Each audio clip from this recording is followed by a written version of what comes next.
நமஸ்காரம். அஸ்மத் சர்வகுருபியோ நமஹ.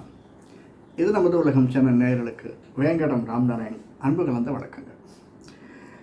நம்ம இப்போது நம்மளுடைய ராசி, அதனுடைய நட்சத்திரம், அதனுடைய பலன்களை பார்த்துட்டுருக்கோம். நாம் ஒரு லெவலில் பிறந்துட்டோம். என்றென்றும் ஏற்றமோ மாற்றமோ நமக்கு எது தேவையோ அதை எதிர்பார்த்து காத்திருக்கக்கூடிய ரிஷபராசி நண்பர்களே, இப்போ நம்ம பார்க்க போகிறது ரோகிணி நட்சத்திரம். இந்த ரோகிணி நட்சத்திரம் ஒரு ஸ்பெஷல்.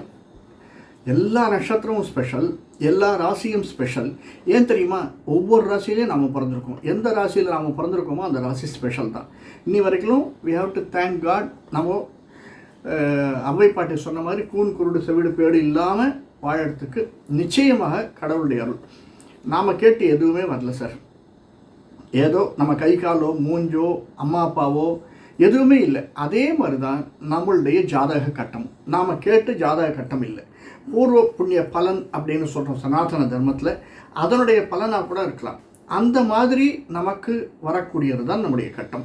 அந்த கட்டத்தில் நாம் பிறந்தது அப்படின்னு பார்த்தோம்னா ரோகிணி நட்சத்திரம் பார்த்தோம்னா ரோகிணி அஸ்தம் திருவோணம், அது ரிஷபராசியில் வரக்கூடியது ரோகிணி நட்சத்திரம். அது சந்திரனுடைய நட்சத்திரமே. இதில் என்ன சார் ஸ்பெஷல்? சந்திரனுடைய நட்சத்திரம்னா தக்ஷன் அப்படின்னு ஒருத்தர் இருந்தார். நம்மளுக்கு தெரியும் தாக்ஷாயினி அப்படின்ட்டு. அந்த தக்ஷனுடைய மகளாக பிறந்தவள் அப்பாவையே எதிர்த்து சிவனுக்கு ஆகுதி கொடுக்கலை அப்படின்னு. அந்த தக்ஷனுடைய பெண்கள் 27 பெண்கள். 27 பெண்களில் ரொம்ப பிடிச்ச பெண்ணு சந்திரனுக்கு தான் 27 பெண்ணையும் கல்யாணம் பண்ணி கொடுத்துருக்கார் தக்ஷன். அந்த 27 பெண்களில் ரொம்ப பிடிச்ச பெண் ரோகிணியம். அதனால தான் ரோகிணி நட்சத்திரத்தில் சந்திரனுக்கு ஒரு தனி ஏற்றம் உண்டு. நம்ம ரோகிணி நட்சத்திரத்தில் பிறந்திருந்தோம் அப்படின்னா நிச்சயமாக அதனால் நமக்கு ஏற்றம் உண்டு. 2-3 விஷயங்களை பார்க்கலாம். ஒன்று, நாம் எப்படிப்பட்டவர்கள். ரோகிணின்னு 4 பாதங்கள் உண்டு. 1, 2, 3, 4 பாதங்களில் நாம் எந்த பாதத்தில் பிறந்திருக்கோம், எந்த பாதத்தில் பிறந்ததுனால நமக்கு என்ன லாபம், நாம் எப்படிப்பட்டவர்கள், எப்படி இருப்போம், மற்றவர்கள் சொல்கிறத விட நம்மளுக்கு நாமே தெரிஞ்சுக்கலாமே நாம் எப்படி இருப்போம் அப்படிங்கிறது. அடுத்தது, இப்போ நமக்கு எந்த தசை நடக்கிறது, தசாநாதன் யார், அதாவது 25லேருந்து 65க்குள்ளே நம்ம பார்த்தோம் அப்படின்னா கிட்டத்தட்ட ஒரு குரு சனி புதன் தசைகள் இருக்கும் நமக்கு. அப்ராக்சிமேட்டாக ராகு தசை கொஞ்சம் இருக்கலாம், ஒரு 10 வருஷம் இருக்கலாம். ராகு குரு சனி புதன் இந்த 4 தசைகளுக்குள்ளே தான் நாம் வரணும். ஸோ நம்முடைய கட்டம் அப்படின்னு எடுத்தோம்னா நாமளே தெரிஞ்சுக்கிறதுல நம்மளுடைய இப்போ எனக்கு இந்த ஜாதகத்திலே நாம் தெரிந்து கொள்ள வேண்டியது என்னென்னா பேசிக்காக சந்திரன் நம்முடைய, ஏன்னா இந்த இடத்துல சந்திரன் ரிஷபத்தில் உச்சம். என்ன ரீசன் உச்சத்துக்கு? இதுதான். ஏன்னா ரோகிணி நட்சத்திரம் இங்கே இருக்குது, அதனால் சந்திரன் இங்கே ரிஷபத்தில் உச்சம். நாம் ரிஷப ராசி ரிஷப லக்னத்தில் பிறந்திருந்தோன்னா ரொம்ப ஏற்றமாக இருக்கும். ஸோ இந்த ராசி அதிபதி ரிஷபத்தில் பிறந்ததோ அந்த ரிஷபத்தினுடைய அதிபதி சுக்கிரன் எந்த இடத்துல இருக்கான், பலமாக இருக்கானா, எப்படி இருக்கான்னு தெரிஞ்சிக்க வேண்டியது ஃபஸ்ட்டு கடமை. 2வது, நம்முடைய வீட்டை யார் பார்க்குற, குருவனுடைய பார்வை இருக்கா, குருவனுடைய சம்பந்தம் இருக்கா, புதனுடைய சம்பந்தம் இருக்கா, சூரியனுடைய சம்பந்தம் இருக்கா. சூரியன் 7ஆம் இடத்துல இருந்தான்னா அந்த பௌர்ணமி சூரியன் அப்படின்னு சொல்லுவாங்க, அது ரொம்ப நல்லா இருக்கும். அல்லது வேறு எப்படி இருக்கு. 3வதாக நம்மளுடைய தசாநாதன் எப்படி இருக்கா. ராகு குரு சனி புதன் தசாநாதன். என்ன சார், என்ன தான் செஞ்சாலும் சரி சார், நம்ம ஒரு கம்பெனியில் போகிறோம், வேற ஒரு கம்பெனிக்கு மாறி போகச்சே நம்ம கடமையை செஞ்சுட்டே இருக்கும் இல்லையா. நம்ம கடமையை தானே நான் செய்கிறேன், நான் பிறந்தது நான் கடமை செய்கிறேன் அப்படின்னு சொல்கிறேன். நம்ம செய்யக்கூடிய கடமையில் நம்மளுடைய பாஸுக்கு கொஞ்சம் அனுசரணையாக இருக்கணும். நம்ம பாஸ் என்ன எதிர்பார்க்குறாரு, இந்த கம்பெனியில் போச்சு நம்ம பாஸ், அதாவது A3, இப்போ கவர்மெண்ட் ஆஃபீஸ்லன்னா A1 A3 A2 அப்படின்னு சொல்லுவாங்க. நம்மளுடைய பாஸாக வரக்கூடியவர் நமக்கு மேலதிகாரின்னு சொல்லுமே, அவர் என்ன எதிர்பார்க்குறாரோ அதை நாம் செய்து கொடுக்கறது நம்மளுடைய கடமை. அதே மாதிரி தான் நம்மளுடைய தசாநாதன். இன்றைக்கி நம்மளுடைய தசாநாதனை குளிர்விக்கணும். என்ன பண்ணினா அவர் நம்மளை ப்ளீஸ் பண்ணணும். அடுத்தது நம்ம பிறந்த சுக்கிரன், அதாவது அதிபதி. இந்த சுக்கிரனுக்கு என்ன செய்யணும், சந்திரனுக்கு என்ன பண்ணணும், இதுதான் மெயினாக நம்ம பார்க்கக்கூடியது. முதல்ல பேசிக்காக ஒன்று பார்த்துக்கலாம்.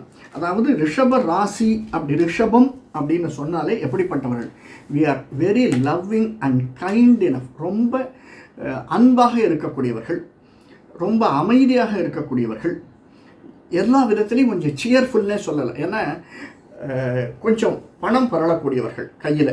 இல்லை தசாநாதன் மற்ற லக்னாதிபதி நல்லா சுகமாக இருந்துட்டாருன்னா, ஏன்னா 1ஆம் இடத்துலையே சந்திரன் இருக்கிறதுனால நிச்சயமாக கொஞ்சம் சந்தோஷமாக இருக்கக்கூடியவர், நம்மளை ப்ரொஜெக்ட் பண்ணிக்கிச்சு கொஞ்சம் ஆஹா ஓஹோன்னு ப்ரொஜெக்ட் பண்ணிக்கக்கூடியவர்கள், பிஹேவியரில் ரொம்ப யாரும் 10 பேரில் நீங்கன்னா நம்ம கொஞ்சம் திரும்பி பார்க்கக்கூடியவர்களாக இருப்போம் ரிஷபராசிக்காரர்களே பேசிக்காக.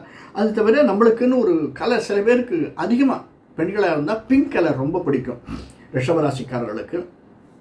சாதாரணமாக நான் சொல்கிறேன், இதை நம்ம கணக்கில் எடுத்துக்கிச்சு நம்ம பலன் சொல்லிச்சு 2-3 விஷயங்களை பலன் சேர்த்துக்கிறோம் சார்.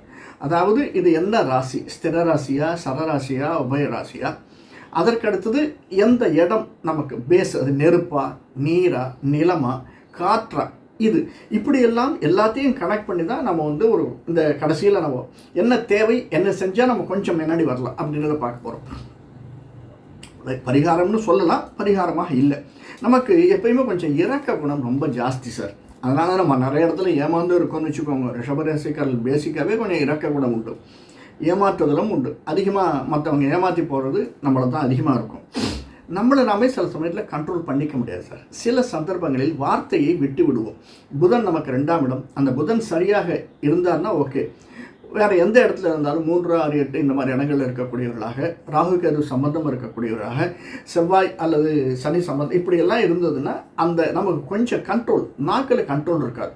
அதர்வைஸ் நல்ல படிப்பறிவு உள்ளவராகவும் ஞானத்தை யூஸ் பண்ணக்கூடியவர்கள், ஐக்கியூன்னு சொல்கிறோம் இல்லையா, அந்த ஐக்கியூ நிறைய இருக்கக்கூடியவர்களாக இருந்தால் ரிஷபராசிக்காரர்கள் பொதுவாக சொல்லப்படுகிறது. அதனால் கொஞ்சம் அடிக்கடி கொஞ்சம் ஷார்ட் டெம்பர்டாக இருக்கிறதுக்கு சான்சஸ் இருக்குதுன்னு சொல்கிறாங்க.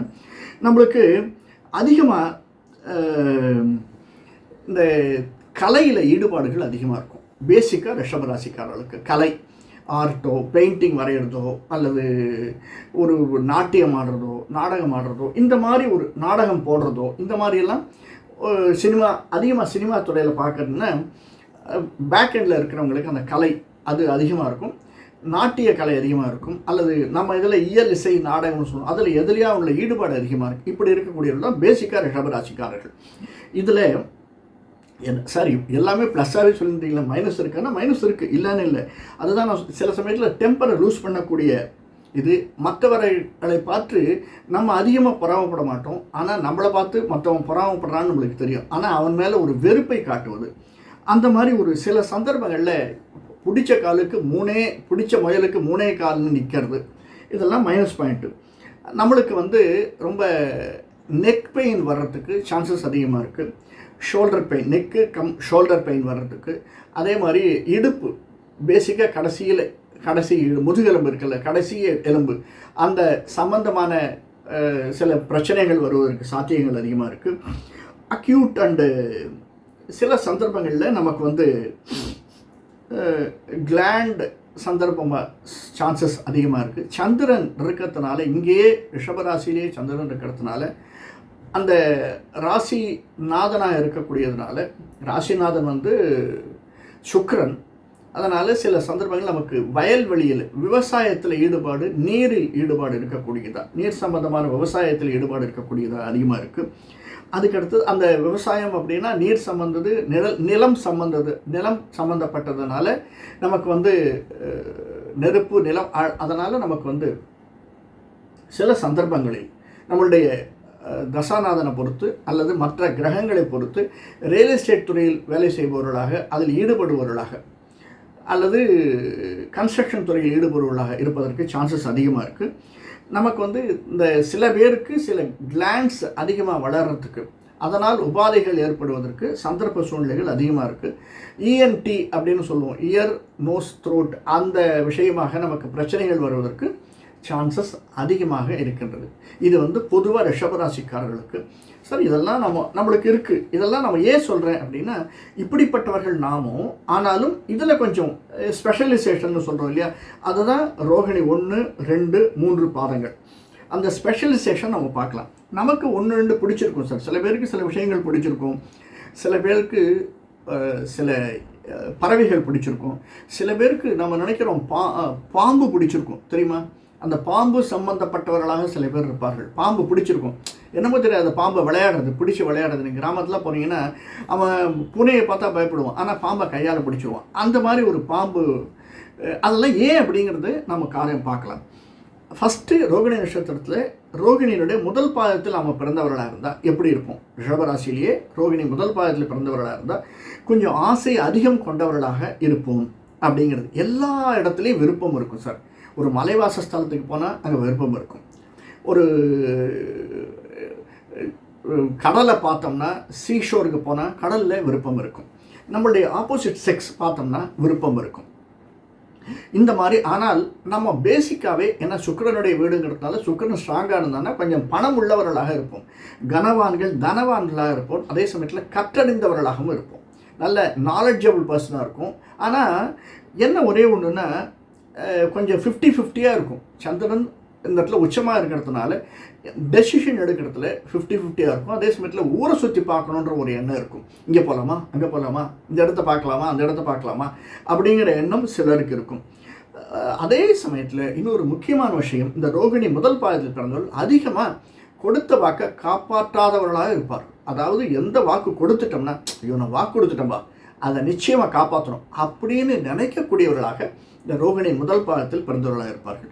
இந்த பேசிக்காக இந்த ரோகிணி முதல் பாதத்தில் பிறந்தவர்களுக்கு ரோகிணி அப்படின்னு நட்சத்திரத்துக்கே என்ன பறவை அப்படின்னா ஒவ்வொன்றுத்துக்குன்னு அந்த காலத்தில் ஒரு டினாமினேஷன் பண்ணி வச்சுருக்காங்க. ஈடுபாடு, நமக்கு ஈடுபாடு அல்லது நமக்கு சில கனெக்டிவிட்டி அப்படின்னு சொல்கிறோம்.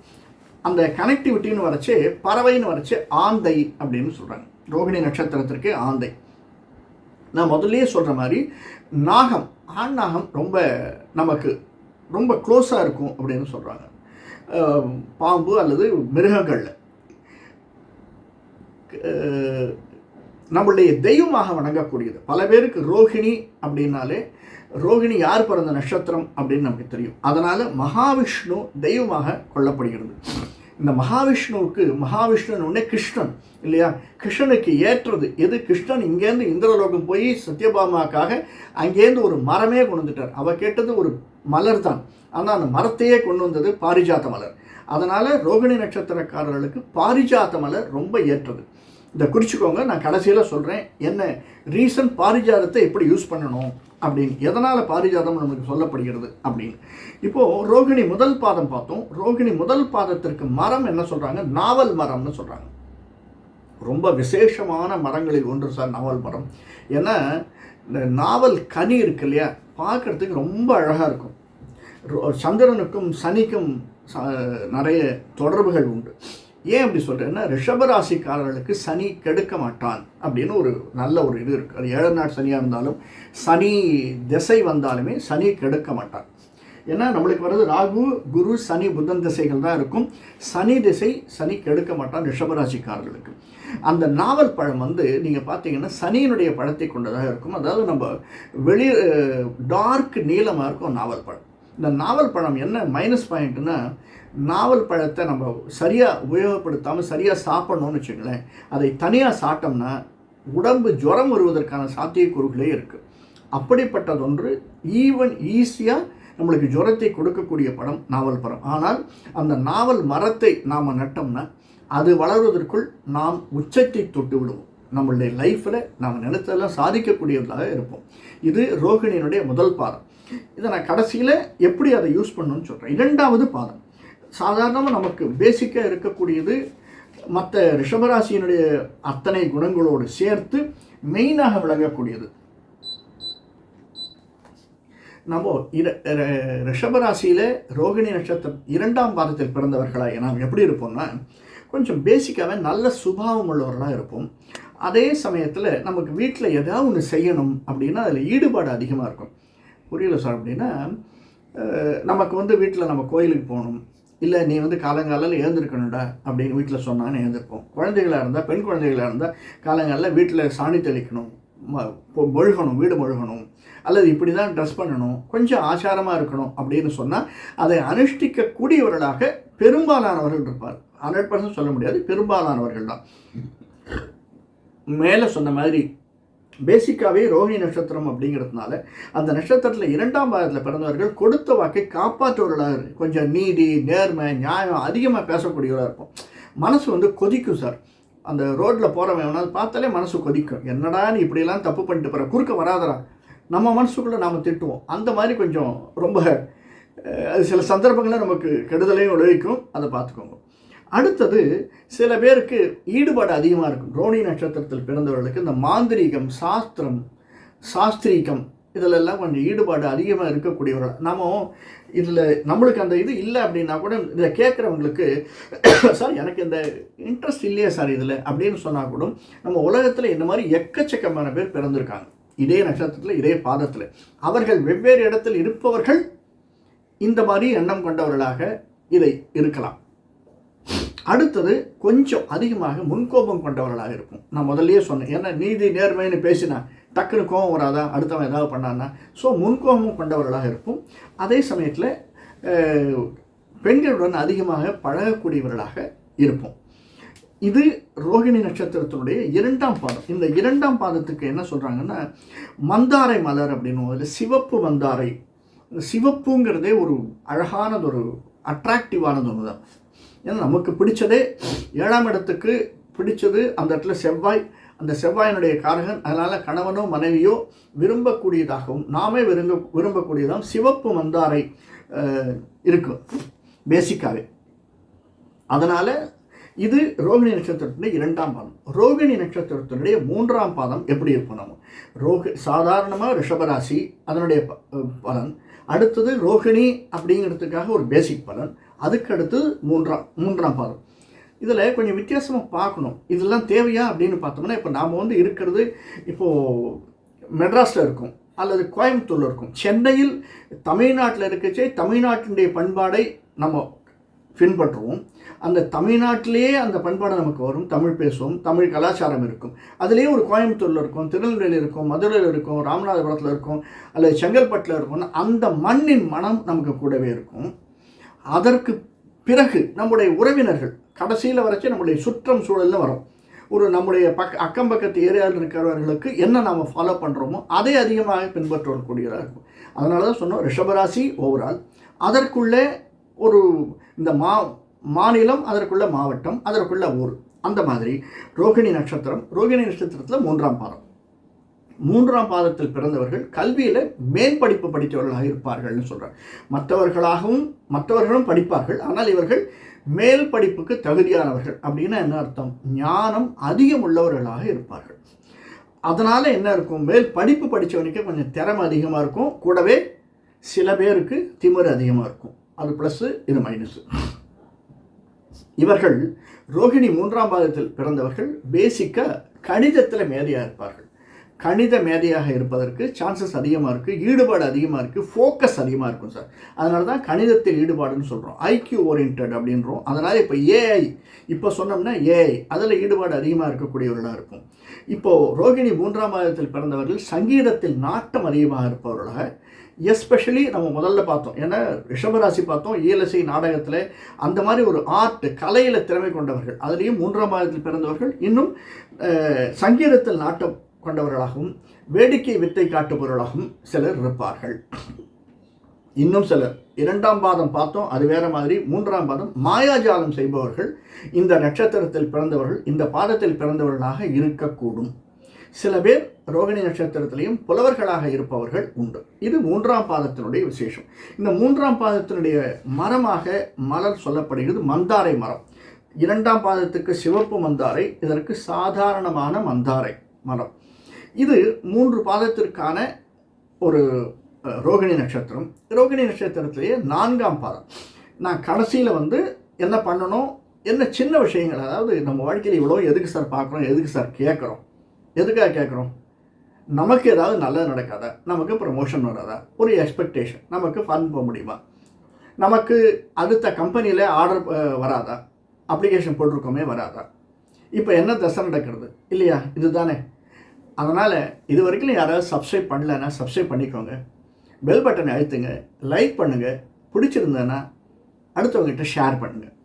இந்த ரோகிணி நட்சத்திரம் 3ஆம் பாதம் முடிந்து 4ஆம் பாதம் பார்க்கச்சே, இந்த 4ஆம் பாதம் கொஞ்சம் அறிவாளிகள். பேசிக்காகவே ரோகிணி நட்சத்திரக்காரர்கள் அறிவாளிகள் ரிஷபராசியில். அதுலேயும் இதில் இவங்க மற்றவங்க சொல்ல பொறுக்கவே மாட்டாங்க சார். ஐயோ அவன் அப்படி சொல்லிட்டான்பா, என்னன்னே தெரியல, என்னால் பொறுக்க முடியல அவன் சொன்னது, நான் அப்படிப்பட்டவனா, என்ன போய் அவன் இப்படி சொல்லிட்டான் அந்த மனசுக்குள்ளேயே வச்சு குமர்றது இவர் 4ஆம் பாதம் இருப்பவர்களுக்கு ரொம்ப அதிகமாக இருக்கும் சார்.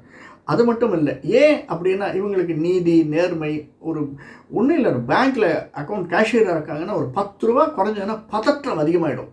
ஐயோ நிதானமாக சிந்திச்சு பக்கத்தில் சொல்லலாம், சார் நிதானமாக பண்ணுங்கள் சார், இங்கே தான் வச்சுருப்பீங்க, என்ன ஒரு 100 ரூபா தானே குறையுது, ஒன்றும் அவசரம் இல்லை, இல்லைப்பா என்னமோ தெரியல ஒரு மாதிரி இருக்குது, யாராவது தப்பாக பேசிடுவாங்கன்னு இருக்குது. இப்படிப்பட்ட ஒரு எண்ணம் கொண்டவர்களாக 4ஆம் பாதத்தில் பிறந்தவர்கள். நம்மளால் அவ்வளோ சீக்கிரம் கீழே இறங்கி வர முடியாது சார், ரோகிணி நட்சத்திரத்தில் பிறந்தவர்களாலேயே. அதுலேயும் 4ஆம் பாதம் ரொம்ப அதிகமாக இருக்கும். பேசிக்காக ரோகிணி நட்சத்திரத்துக்கு உள்ள ஒரு பண்பு அப்படின்னு சொல்லச்சு அதிகமாக மற்றவர்களுடன் ஈஸியாக பழகக்கூடியவர்கள், அடுத்த செக்ஸோட ஈஸியாக பழகக்கூடியவர்களாக நாம் இருப்போம். கொஞ்சம் ஈடுபாடு அதிகமாக இருக்கும். அடுத்தது கொஞ்சம் ஏன்னா நமக்கு பணமும் அதிகமாக இருக்கும், ஏன்னா சுக்கிரனுடைய வீட்டில் இருக்கும், அதனால் கல்வியாளர்களாக இருக்கும், அதனால் தனவந்தர்களாகவும் இருக்கும். சில சந்தர்ப்பங்களே நமக்கு தர்ம சிந்தனை கொண்டவர்களாகவும் நாம் இருப்பது சகஜம். இந்த ப்ளஸ் பாயிண்ட்லாம் இருக்குது. இதனால் என்னன்னா இந்த செல்வாக்கு இருக்கிறதுனால நிறைய படித்ததுனால சில சந்தர்ப்பங்களில் நமக்கு அதுவே மைனஸ். ஏன்னா திமிர் இருக்கும், சில பேருக்கு இழுக்கு இருக்கும், அடுத்தவன் சொல்லிட்டான்னா உடனே கடிச்சுக்கிறது, அவனை கடிக்கிறது, அந்த மாதிரியான ஒரு எண்ணம். நம்ம ரொம்ப கொஞ்சம் பொறுமையாக இருக்கலாம், ஆனால் சில சந்தர்ப்பங்களில் நமக்கு வந்து டக்குன்னு உடனே ஒரு வார்த்தையை விடக்கூடிய எண்ணம் கொண்டவர்களாக நாம் ரோகிணி நட்சத்திரத்தில் 4ஆம் பாதத்தில் பிறந்தவர்கள் இருப்போம். இந்த 4ஆம் பாதத்தில் பிறந்தவர்களுக்கு என்ன சொல்கிறாங்க, நாகலிங்க மரம் அப்படின்னு சொல்கிறாங்க. நாகலிங்க பூ நமக்கு தெரியும், நாகலிங்கம்ன்றது சிவனோடு சம்பந்தப்பட்டது. அந்த நாகலிங்க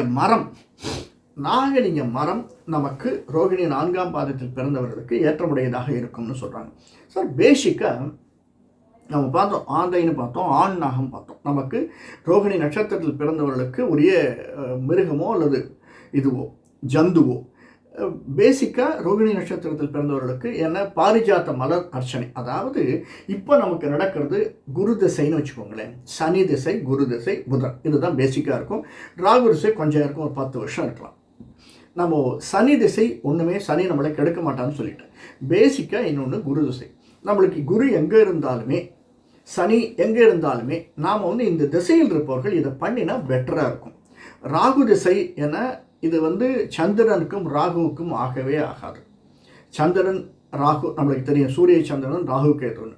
அதனால் ராகு திசையில் இருப்பவர்கள் கொஞ்சம் கேர்ஃபுல்லாக இருக்கணும். ரோகிணி நட்சத்திரத்தில் இருப்பவர்கள், ரோகிணி அஸ்தம் திருவோணமே சொல்லலாம், ரோகிணி நட்சத்திரத்தில் இருப்பவர்கள் ரிஷபராசிக்காரர்கள், இவர்கள் எதையாவது ஒன்று பண்ணணும், ஒரு காரியம் சித்தியாகணும் அப்படின்னு நினச்சோம்னா நரசிம்மரை வேண்டுவது. ஏன் நரசிம்மர் அப்படின்னா, நரசிம்மர் கொஞ்சம் ஆக்ரோஷம் உள்ளவர், நம்மளோட கனெக்டிவிட்டி உள்ளவர். அல்லது அம்பாள் எடுத்துட்டோம்னா தலைக்கு மேலே நாகம் இருக்கக்கூடிய நாகமுத்து மாரியம்மன் நம்ம சொல்கிறோமே, அந்த மாதிரி முத்து மாரியம்மன் நாகமுத்து மாரியம்மனாக இருக்கக்கூடிய அம்மன். இந்த அம்மனுக்கு நாம் ஏதாவது ஒன்று நினச்சிண்டு ஒன்று காரியம் நடக்கணும், சித்தியாகணும்னா பாரிஜாத மலர் எங்கே கிடைக்கும்னு தெரியல. இதுக்காக நம்ம வந்து சொர்க்கத்துக்கு போய் கிருஷ்ணர் மாதிரி கொண்டு வர முடியாது. கிடைச்சதுன்னா அந்த மலரால் அர்ச்சனை பண்ணோம்னா ரொம்ப நல்லது. இதற்கடுத்து குரு திசையில் இருப்பவர்கள், குரு திசை ரொம்ப முக்கியம் சார். ஏன்னா நமக்கு 8க்கும் 11க்கும் உடையவனுடைய தசை, லாபஸ்தானாதிபதி, ஆனால் 8ஆம் வீடு. குரு பேசிக்காகவே அதிகமாக யாரையும் கெடுக்க மாட்டான். ஒன்று அவன் கூட இருக்கிறது சனி, ராகு, செவ்வாய், இந்த மாதிரி யாராவது அல்லது 8ஆம் வீட்டில் மற்றவர்களோடு சேர்ந்திருப்பது, அந்த மாதிரி சந்தர்ப்பங்களில் நல்லது செய்ய மாட்டான். ஏன்னா மற்றவங்க செய்கிற கெடுதலை பேசாமல் பார்த்துட்டு இருப்பான். அதனால் நம்ம என்ன பண்ணோம், குருவை பூஜித்தல். குரு அப்படின்னா நமக்கு வந்து சித்தாந்த ரீதியாக நம்ம யாரையாவது நினச்சிட்டு இருப்போம், குருவாக நினச்சிட்டு இருப்போம். அந்த குருவை பூஜித்து வருதல் அப்படின்னா குருவனுடைய அம்சமாக, இப்போது ராகவேந்திரர் குருவாக இருக்கலாம், அல்லது சில பேருக்கு மடாதிபதிகள், இந்த காஞ்சி மடத்தினுடைய பெரியவர் குருவாக இருக்கலாம். அந்த ஒவ்வொருத்தருக்கும் ஒரு மடாதிபதிகள் சவுத்தில் இருக்காங்க, திருவாதிரை ஆதீனம், இந்த மாதிரி ஆதீனம் குருவாக இருக்கலாம். அல்லது தன்னுடைய வீட்டிலே வழி வந்தவர்கள் அவர்கள் குருவாக இருக்கலாம். அவர்களுக்கு இந்த அம்சமாக அப்படின்னா என்ன, விஷ்ணுவுக்கு நாம் செய்யணும், அவர்களை விஷ்ணுவாக பாவித்து அவர்களுக்கு நாம் ஏதாவது ஏன்னா இது வந்து மெயினாக ஆண் நாகம் அப்படிங்கிறதுனால ராகுவனுடைய அம்சமாக பிறந்ததுனால நம்ம வந்து தேன் வாங்கி போய் கொடுக்கலாம். இப்போது அபிஷேகம் பண்ணணும்னா தேன் அபிஷேகம் பண்ணுறது ரொம்ப நல்லது.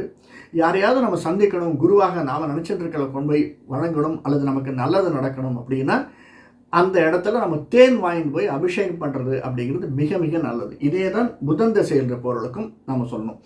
அடுத்தது சனி திசை. நம்ம கேட்கவே தேவையில்லை. சனி பேசிக்காகவே நமக்கு ரிஷபராசிக்காரர்களுக்கே சனி நல்லவன்னு சொல்லிட்டேன்.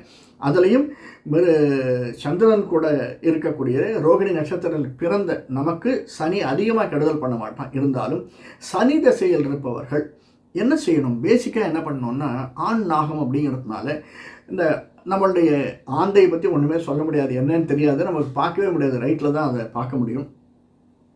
இந்த மரம் நடும்போது இந்த மரத்தை நம்ம நட்டு வந்தோம்னா, நாவல் மரமோ மந்தாரை, சிவப்பு ஆண்நரி மந்தாரையோ அல்லது நாகலிங்க மரமோ நட்டு வளர்த்து, நிறைய இடத்துல பண்ணுறாங்க இல்லையா, மரம் நடு விழா அப்படின்னு சொல்கிறாங்க. நாம் அந்த இடத்துல யாராவது நடைச்சி நாமளும் இந்த மரம் கிடச்சுன்னா போய் அந்த மரத்தை நட்டு வருதல் அப்படிங்கிறது நமக்கு ரொம்ப நல்லது. அல்லது சில மரங்கள் வீட்டில் நடலாம், சில மரங்கள் வீட்டில் நடக்கூடாதுன்னு சொல்லுவாங்க. அந்த மாதிரி இந்த மரங்கள் ஏதாவது வீட்டில் நடனம்னா பின்னாடி எங்கேயாவது நட்டு, அதுக்காக தான் நான் சொன்னேன் மற்ற இடத்துல நடுறதுங்கிறது ரொம்ப ஈஸியானது. நட்டு வருதல் அப்படிங்கிறது அதுக்கு தண்ணி பாய்ச்சணும், மரம் செத்து போகக்கூடாது, அதையும் நாம் தான் டேக் கேர் பண்ணிக்கணும். இதற்கு மெயினாக நவக்கிரகத்தை பூஜித்து வருதல் அப்படிங்கிறது ரொம்ப, நவக்கிரகத்தை பூஜித்து வரச்சே, ஏன்னா ஆண் நாகம் நமக்கு இதுங்கிறதுனால சனி அந்த இடத்துலையே ராகு கேது, அதனால் நம்மளுடைய ராகுவோ அல்லது சனி தசையோ நடக்கிறவர்களுக்கு நவகிரகத்தை பூஜித்து வருதல் மிக மிக ஏற்றம் தரக்கூடியதாக அமைந்திருக்கிறது. அதுவும் சனிக்கிழமையில் ஈவினிங் 7 to 8 அபிஷேகம் பண்ணணும் அப்படின்னு நினச்சோம்னா, இளநீராலையும் தேனாலையும் எந்த ஒரு அபிஷேகமாக இருந்தாலும் ரோகிணி நட்சத்திரக்காரர்கள் செய்து வந்தோமேயானால் நம் வாழ்க்கையில் பலவிதமான மேன்மையையும் பலவிதமான நல்ல எண்ணங்களை கொண்டவர்களாக இருப்போம். மேன்மை நமக்கு வந்து சேரும். நல்ல விஷயங்களை சிந்திப்போம். வேறொரு காணொளியில் சந்திப்போம். நன்றி, வணக்கம். நன்றி. இந்த காணொளி பிடிச்சிருந்ததுன்னா லைக் பண்ணுங்கள், சப்ஸ்கிரைப் பண்ணலாம் சப்ஸ்கிரைப் பண்ணுங்கள், ஷேர் பண்ணுங்கள். வணக்கம்.